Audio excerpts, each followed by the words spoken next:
Now, demonstrations are expected in France today ahead of a ban on wearing burqas and full face veils in public.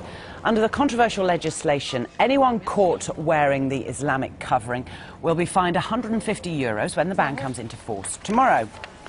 Well, joining us live here in the studio is the chairman of the Muslim Educational Centre of Oxford, Dr Taj Hargey, who thinks France is right to ban the burqa, and the French journalist Nabila Ramdani, who believes it's an infringement of civil liberties.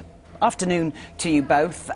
Set out your stalls. Dr Hargey, why do you think it's a right move by France? France is a sovereign country. They can decide whatever rules they wish to implement.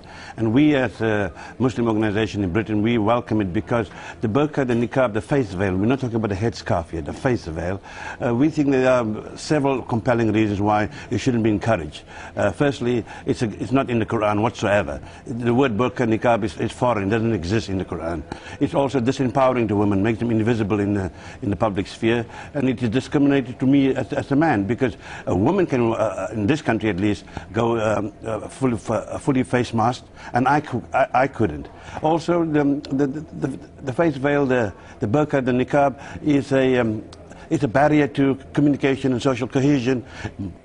Very important, two last things. It is a health hazard, and there's documented evidence now that rickets is on the increase in this country because women are not getting, these women who are clad from head to toe are not getting sufficient vitamin D from the sunshine. And lastly, it's a security risk because who do we know who's behind this burqa? Sometimes it's a woman, sometimes it's a man, and sometimes it's a criminal. So these are very compelling reasons why we actually encourage the French government, and we would welcome them to do that there. But we have, of course, in Britain a different cultural and historical way of dealing with things. Nabila? Yes, well, I'm going to take him up on all the points he raised. First of all human rights organizations, including Amnesty International and European lawyers, have highlighted the fact that it's a clear breach to fundamental human rights for women. It's against their religious freedom, it's against freedom of expression. And that's a very important factor, because when a state is essentially telling women what to wear and what to do, there's something wrong there. It's a sinister state interference into religious matter, which is unacceptable. And it's also an attempt to criminalize a handful of women who have made a perfectly legitimate choice in respect of and in accordance with French republican values. Let's not forget that French secularism is not about suppressing religion, it's about allowing freedom of expression. In France, religious expression is not just subjected to Islam, to Muslim women. I mean, it's across the board in those terms. It's not discriminatory just to that religion.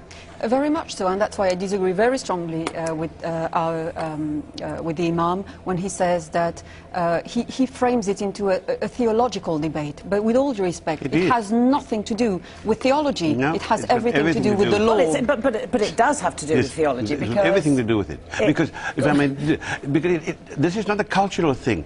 If they say this is a religious thing, these women want to say freedom of choice, so to speak, I always tell them, where's the proof? Show me the evidence, quite conclusive evidence. They don't have conclusive evidence. What they have are the so-called hadith, the narrations of the Prophet that comes 200 to 300 years after his death. But there's nothing in the Quran itself. Now, if they are arguing that they want to wear this thing for a cultural right, I say, fine, go ahead, wear this face mask for cultural reasons, but do not put the label religious. Well, that's very interesting what he's saying, because he's saying effectively it's okay to wear a face veil if you do it for cultural reasons, and it's not okay if you do it for religious reasons. Now, you can't deny the fact that there is a branch within Islam of people who interpret the text in a very strong manner, in a very strict manner.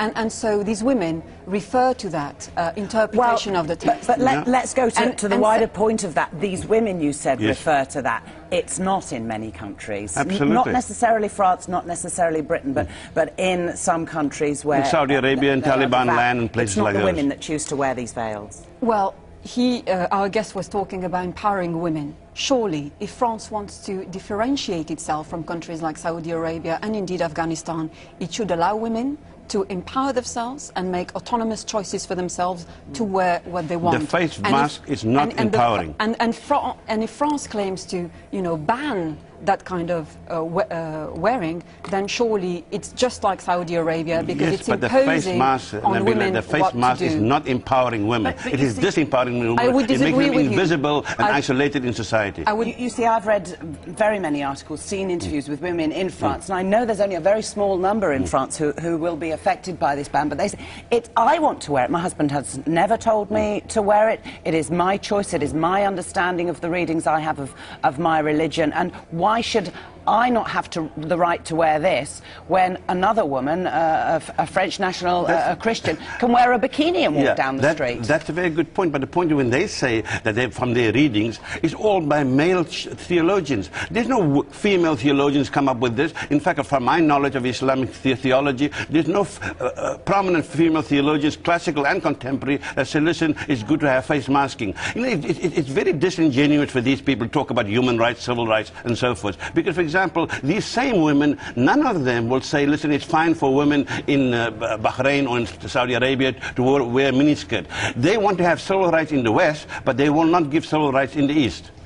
First of all, we're talking about French women here. Let's not forget that point. A third of women wearing the niqab are, in fact, French women of French origin who converted to Islam. The rest, the vast majority of the rest, are French women born and raised in France with an ethnic minority background. But we're only talking about a couple of thousand women, aren't we? And also, when you have new converts to Islam, they become more Catholic than the Pope. This is a very common tendency for Western converts to Islam. They wear the long beard, they wear the burqa and so on, because they think this is the way to identify. Do you think we are very seriously going to have this debate in this country in terms of legislation? I don't think so. I think the UK has a tradition of respecting civil liberties, and it's a very tolerant country, and it would never go as far as imposing on women what to do. It's a very sinister state interference into what is effectively religious matters. We should certainly have this debate here, because I think, you know, this is a foreign import from Saudi Arabia and Taliban land, and we should decide whether this is applicable for us or is it only applicable there. It's a double punishment for women. It's effectively putting women under house arrest, as they will not be able to step out of their homes. Because it's not a religious requirement for them to be at home. A very interesting debate, very extreme views. Nabila, thank you very much. Nabila Ramdani and Dr Taj Hargey. Thank you both for discussing it with us.